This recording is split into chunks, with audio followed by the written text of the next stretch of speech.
Do you think NATO would bother helping Poland? I doubt anyone would start humanity-ending nuclear war for that sorry nation. Again, let me just say this. The Polish people, like all people, are wonderful people. And so when we speak of the Polish nation, we need to be a little bit sensitive. I mean, I'm giving you serious answers, but I'm having a little bit of fun giving those answers too. I mean, the idea is to make the conversation something other than a boring academic talk. And so there's been some harsh rhetoric put out there, and I know maybe some people have gotten their feelings hurt, and I apologize for that. Not really though, because even if I'm saying things that are a little tongue in cheek, I mean it. I mean, I'm not happy with your government. I'm not happy with their policies. I'm not happy with what they're doing in the name of NATO and the West.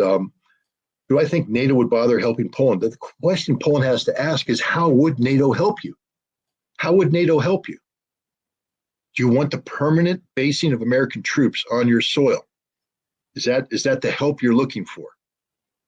Because other than that, now you're asking NATO to mobilize and move forces towards Poland to help Poland. Because I would imagine the fight you're going to be fighting is going to be against Russians and Belarusians coming into Polish soil. That's the hypothetical war we're talking about here.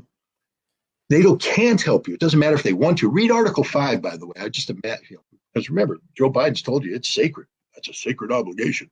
But all it obliges us to do is say, we're going to consider helping you. It may or may not be military in nature.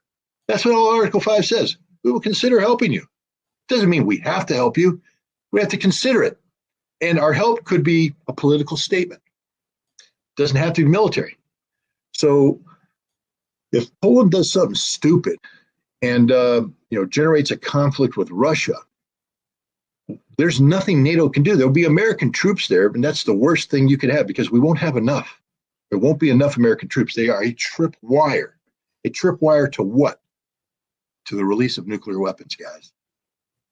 That's all it is. You say you doubt anyone would start humanity any nuclear war for that sorry nation? America would. America would, because we wouldn't do it for you. We don't care about you. I already said that. We don't care about you. We care about us. If we have 100,000 American troops on Polish soil and Poland is dumb enough to start a conflict with Russia where those American troops are now engaged in combat and they're going to die, because they will die, America will use nuclear weapons to save those troops. And we'll drop it on your sorry soil because we don't care about you. We don't care about the fact that when we drop a nuclear weapon on Polish soil, that we contaminate it forever, and you'll never be able to use that soil, become a giant contaminated area if the world doesn't end. But the world will end, so it doesn't matter. But no, having American troops on Polish soil is the dumbest thing in the world. It won't save you. It will just condemn you to die, because it's going to ensure that nuclear weapons are used if Russia ever does get provoked into sending forces into Poland.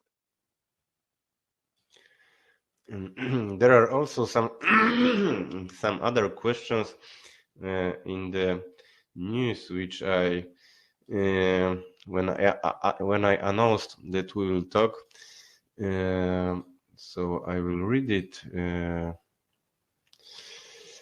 A couple of months ago, Polish mercenary Krzysztof Muszak of Azov Battalion, captured in Azovstal and later released by the Russians, gave an interview to Polish mass media Onet. He said that he was a sniper and killed more than 100 Russian soldiers, and it's good to kill the Russians, he said. Muszak reported there was a very big problem with food and water in Azovstal. We ate rotten meat and growled ourselves during the last weeks of the siege. We ate amputated legs and arms. Any thoughts why such people like Muszak did not surrender and preferred to be cannibals? How many Polish mercenaries are currently fighting in Ukraine? And what is your opinion of Azov? Well, I'll start off with the easy one. My opinion of Azov is they're despicable Nazi, militarized organization that deserves to be eradicated violently. I don't have any sympathy for Azov members. it's amazing that this guy was captured. I always laugh at how heroic they become when they become free. He's now heroic. But you do know that he was captured by the Russians, and that means that the Russians interrogated him, and they have videotaped the interrogation where he is admitting his crimes, admitting this, admitting that, admitting this, admitting that, admitting this. Um, and now he's back talking about how tough he was. He ate arms and legs. I doubt it. I doubt that that's a true story. I think that's a stupid story. Um, he surrendered. You say, why would he not surrender? He surrendered. He surrendered like they all surrendered, or they died. Very few of them escaped. But how many Polish mercenaries are? I mean, that's up to the Polish government to answer that question, not me. There's talk of, when the Russians talk about in Lugansk and Donetsk, listening to the radio conversations, they say they hear the majority of the voices they hear are Polish, not Ukrainian. So that tells you there's a lot of Poles operating there. When the Polish equipment comes in, the Kreb artillery pieces, the modified the T-64s and the PT-91s, they probably have Polish mercenary crews attached to them. So, and there's Polish, infantry units that are out there fighting. I would imagine that there are many thousands of these guys that are doing this. So, but that's a question the Polish government should be able to answer, because after all, they are in charge of border crossings. And I would imagine that this number of Poles fighting for the Ukrainians is not a national secret that the Polish government knows. So it's a question that should be asked to the Polish government. But I have nothing but disgust and disdain for this individual. He's a sniper who killed 100 Russians. Really? Why aren't you back there killing Russians now? Oh yeah, you got captured. No, I think this is a man who had his spirit crushed in captivity, told the truth to the Russians on videotape, and now he's trying to create an alternative record out there to recapture his manhood. But he had his balls cut off. Now he's trying to grow them back. That's all. That's just talk. How do you think the war in Ukraine will end? With a lot more dead Ukrainians, a lot more destroyed Ukrainian infrastructure, and a lot more suffering for the Ukrainian people, and total victory for Russia.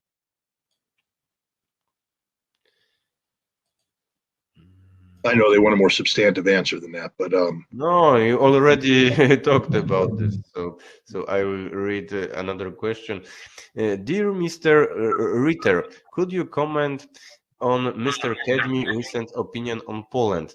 Yakov Kedmi: Poland can be brought to its knees in 1 hour using only the conventional weapons of Russian air and space force. This primitive, devoid of industry country can be taken back to the Stone Age. Within 20 minutes, its 16 strategic objects can be destroyed and Poland is gone. And nothing else will be there after that. There will be no water supply, there will be no electricity, there will be no heating in Polish houses. There will be no military bases, railways, bridges and airports. Fascist Poland will return to the Stone Age.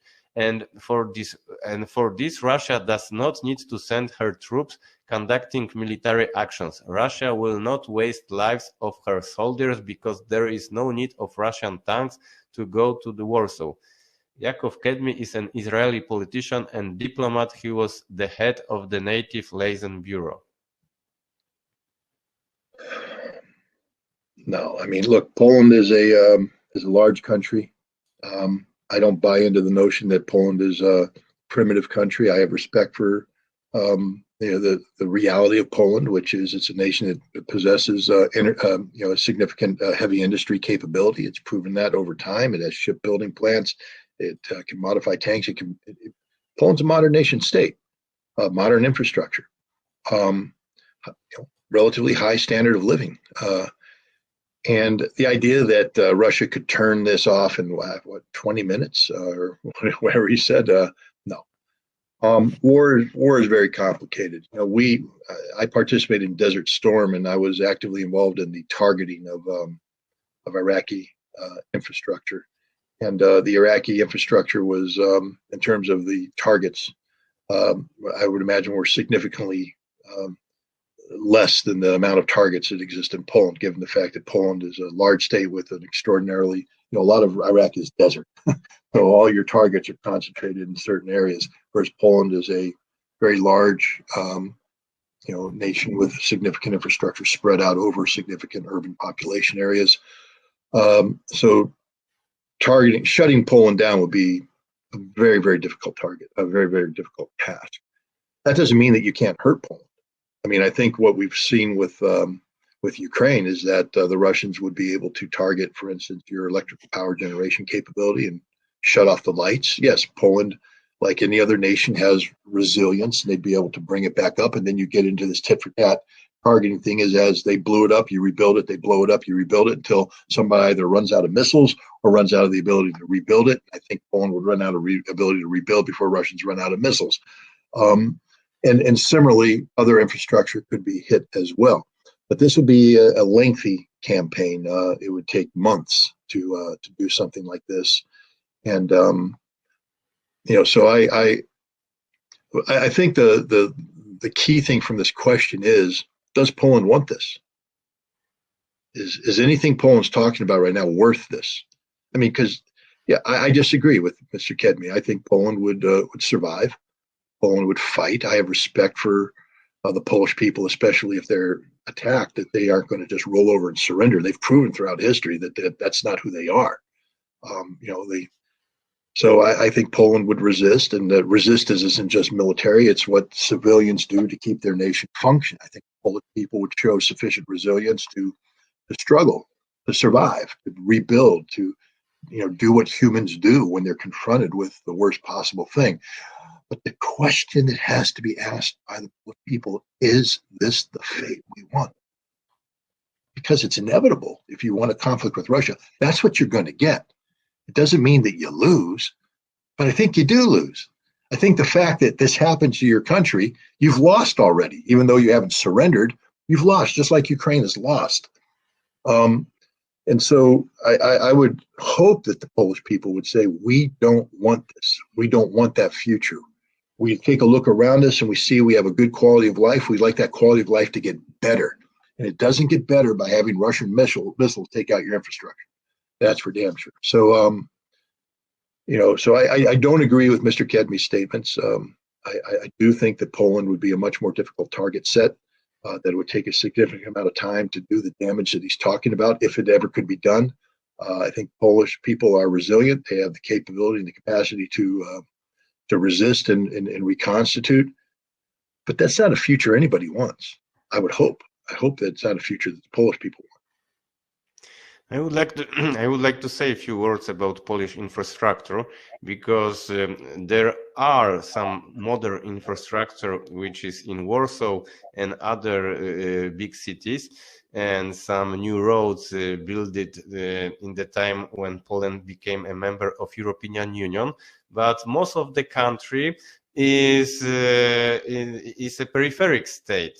My wife living in the small town 100 kilometers from Warsaw, and when I am in Poland, it's totally devastated area. The train which existed in the socialist time, now it's the railway station is closed.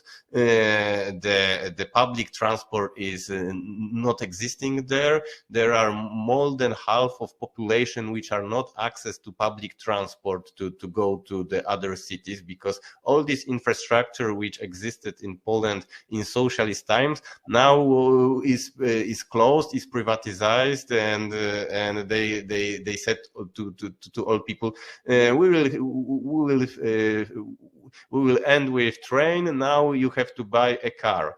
And the electrical infrastructure was built in the time of Gierek in 1970s. It's very, very old now. The capital is Poland. 30 years didn't have done any job to renovate this, to change something. The buildings where most of the Poland lives also were built in the socialist Poland. So no, we don't have modern infrastructure. There are some modern infrastructure only for the tourists who came to Poland. They see the modern airport, modern hotels, and stuff like this. But the rest of the country, no, it's not modern. Maybe the targeting is easier, but then the other thing is if the people don't have the infrastructure, when you deny it to them, maybe they don't notice it. So maybe Poland's better positioned to ride out an attack than we think. But I hope that you have time, because there is all the time the question for you. I can give you maybe 15 more minutes, but then my wife is sending signals that we have to get on with our day. Okay. So 15 more minutes.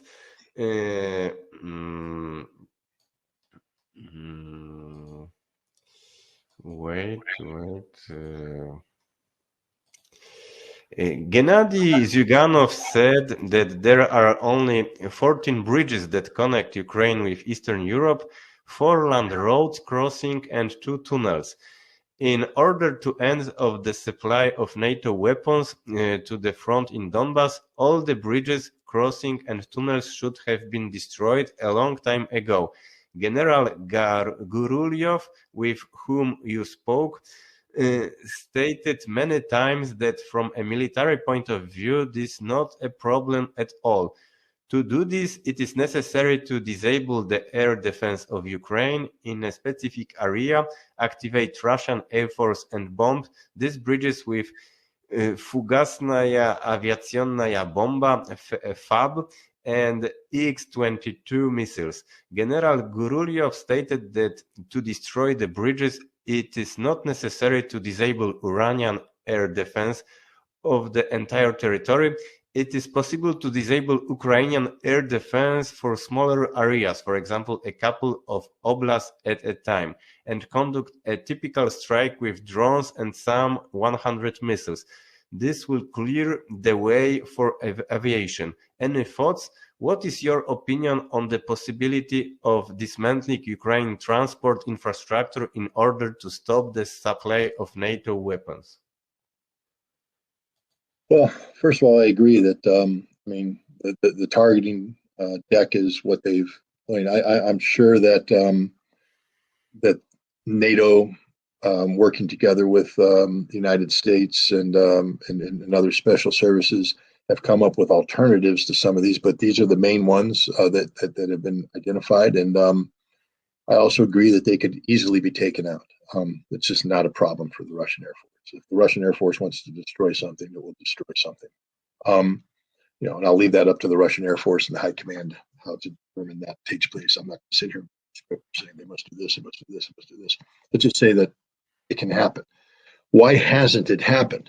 And this is the part of the discussion that so many people miss out on, because Russia's not at war with Ukraine. Russia's not at war with Ukraine. If Russia was at war with Ukraine, all of this would have been taken out on day one. As I said earlier about the leadership of Ukraine, it wouldn't be allowed to function if Russia was at war with Ukraine. Russia right now is at war with the collective West, but it's not at war with Ukraine. It's carrying out a special military operation to eliminate the threat posed by the Ukrainian armed forces that had been working in concert with NATO to the Donbass and Crimea and now Novorossiya. That's the Russian objectives: demilitarization, denazification, but it's not the total destruction of Ukraine. Russia's not at war against the Ukrainian people. And so therefore Russia will, has made a decision that certain critical infrastructures will be allowed to stay functional. Yes, they've taken out power. They've taken out things of that nature. In some cases, they've taken out the odd bridge, but they've allowed bridges to stay up. They've allowed railroads to continue to operate. How did Biden get to Kiev? I think it was by train. Shouldn't have been allowed to happen if they were at war. But Russia's not at war, and that's the important thing here. If Russia makes a decision to go to war, for instance, if it becomes, from a political standpoint, where the Russian leadership says, no, we are at war now with the collective West, and therefore we must interdict all of these weapons. And they're getting to that point. They've dropped enough hints. Then all of these targets will be taken out. And but when you do that, you're making it very, very difficult to rebuild Ukraine in a post-conflict environment. And Russia's also aware of that reality. That which you destroy, there's the old Pottery Barn rule that Colin Powell like to say, if you broke it, you own it. And Russia's in the business right now of breaking Ukraine, recognizing that a post-conflict Ukraine, in many ways, it'll be the responsibility of Russia to help facilitate the reconstruction and reconstitution of it. So you want to limit what you break. You don't want to go in and break everything. And critical infrastructure like bridges, tunnels, roads, rail lines, etc., have been allowed to stay up and running. And Russia's winning on the battlefield. They're killing hundreds of thousands of Ukrainian troops, destroying the equipment. So it's not. I think the issue of NATO supplies so far has been a propaganda thing for Ukraine and the West to say, hey, we're providing weapons and they're appearing on the front line. But no one likes to talk about what happens to those weapons once they appear on the front line. They get destroyed. And the people in them die. That's just right. I guess sometimes they are able to kill some Russians. I mean, the Russians are losing a lot of guys in this fight. It's not like this is a bloodless conflict for Russia.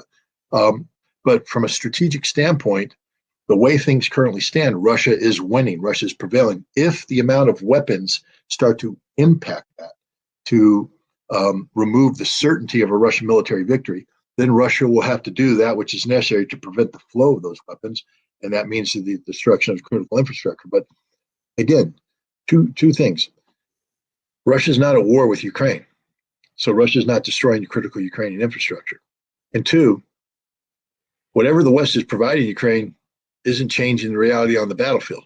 So why would Russia seek to take all of these resources and do something that isn't going to fundamentally change the outcome on the battlefield? Russia doesn't need to take out these bridges to win on the battlefield.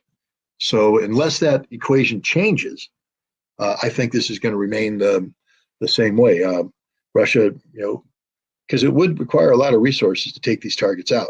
They can be taken out, but politically and militarily, it's just not necessary to do so at this time. That decision could change any day now if the Russians make a determination that the military equipment being provided by NATO could have an impact on the battlefield. Then Russia will do what needs to be done to interdict that. But right now, I think Russia is satisfied with how things are playing out on the battlefield. Do you think Biden sees anti-war sentiment spreading and wants to get out because of re-election worries? Well, I don't know about anti-war sentiment. I think Biden is recognizing that we're running out of stuff to give Ukraine and that nothing we do is going to change the outcome. And so rather than let the situation deteriorate, because the fact is, the longer this war goes on, within a reasonable amount of time, I'm not talking about years, I'm talking about within the next year, Russia accrues more and more advantages from a negotiating standpoint, meaning that the more Russia wins, the less it's willing to negotiate at the table, if they're willing to negotiate at all. So I think the feeling right now is that Biden is looking at a situation, he's being told, we can't change the outcome. Ukraine is going to lose. Therefore, we need to create the conditions that allow for a negotiated settlement that will be acceptable to the Ukrainian government. And so that's what they're trying to do. And so you do that by doubling down on stupid, what I call it, but basically by continuing to empower the Ukrainians to resist, not to win, but to survive long enough to get Russia to agree to go to the table. This is why the Chinese intervention is so very important, because China, is creating the potential of a negotiated settlement. It's absurd that Biden has dismissed this, but he may regret that decision, because sometimes when the negotiating positions are put on the table, they're not there forever. And the Chinese may withdraw that and make a strategic decision, for instance, to start providing Russia with critical ammunition. So we'll see. But I don't think that it's about anti-war sentiment. Biden is such a political narcissist that he'll never acknowledge that there's a significant war movement. I think he's purely partisan political, what's to his benefit. And right now, trying to get Russia to go to the table to negotiate an outcome of this conflict is something he'd like to do, but on his terms. So you do that by further putting weapons into Ukraine and hope that the pain threshold for Russia is so high that they will come to the negotiating table. I think he's wrong. I think the Russians, A, have a much higher pain threshold than anybody in the United States is willing to admit, and B, I just don't think we're going to reach that pain threshold. I think Russia's winning.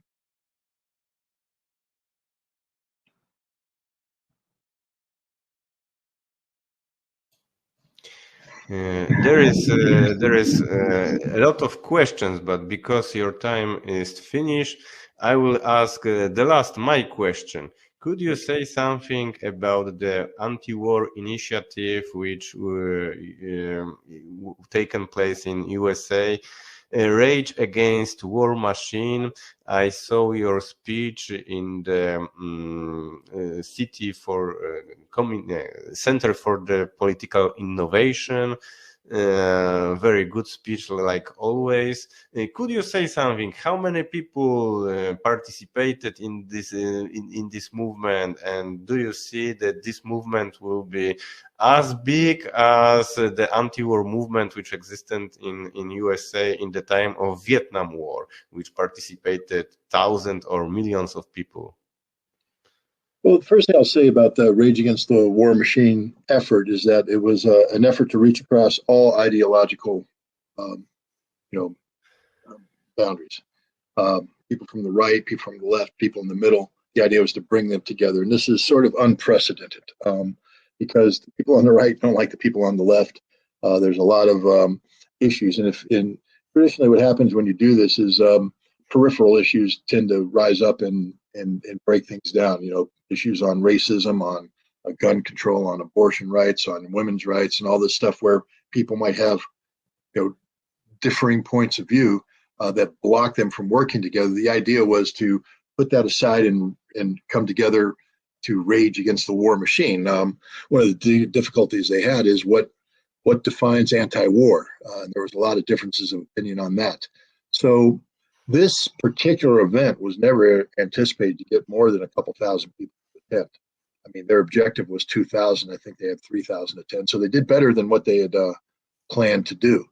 The idea was to begin a process. And in that, they were successful. The Rage Against the War Machine Committee will never meet again. That's a dead committee. They burn themselves out with political infighting and all that kind of stuff. But the participants who came together are thinking strategically beyond that simple committee. So there's not going to be a Rage Against the War Machine 2 or 3. But what's going to happen is people are going to leave this with new alliances, with new, and then hopefully they can begin to generate additional support so that maybe sometime in a couple months there can be an event that attracts 10,000 people, then one that attracts 20,000 people, the one that attracts 100,000 people, and maybe something can finish down the road that attracts 1 million people. We don't know, but it's a journey, and I think everybody who went there took a very important first step on this journey, and that's the important thing, because prior to that, you couldn't think about that. Now it's actual that people from the left and the right can start working together. Not everybody. Some people have opted out. That's okay. If you don't want to be part of it, stay home. But I think this is an important first step that has potential. There's no guaranteed outcome, though. Like anything, you have to work really hard to get to accomplish a task. And there's a lot of hard work left. But I have to say that I was encouraged by it, and I'm optimistic that some good things can come from it. So thank you very much for this conversation. It's very important that you speak with Polish people, with me, with Bojan Stanisławski, with Mateusz Piskorski and other, because the Polish nation is 30 years brainwashed by the American imperialist propaganda. And most of the bad things which are now in Poland, we can it's because of this. But in the last months, the Polish society starting to recognize some problems. We have some small initiatives. In 19th of January, there was a demonstration, maybe not as big like in USA, but a few thousand people demonstrated in Warsaw and shouting, "This is not our war. Don't sending weapons to Ukraine." 7th of March, there will be the Congress of the Peace organized by the Professor Maria Szyszkowska. There are some other initiatives. All these initiatives are very, very small, but I think that if you can help us and your opinions about Poland, like a guy who came from America, it could be something will be uniting, because the anti-war initiatives in Poland is like in USA. There are some guys from right nationalist, I am communist, so it's very complicated to organize something together, but we already we have the same goal, not to bring Poland to war, which will be the catastrophe not only for the Polish people but for all the world. So thank you one more time. I want to thank you, and I'll just end by saying this: I'm a tool, and use me. I mean, I'm here. If you think I can be of benefit, call up. Be more than happy to speak with you again or anybody else. Because we're on the same side. I think we're on the side of saving humanity and doing so in a compassionate and nonviolent way. So thank you for inviting me, and I look forward to talking to you again down the road. Okay. I will invite you. I will invite you very, very soon. Okay. So thank you one more time. Thank you. Have a great day.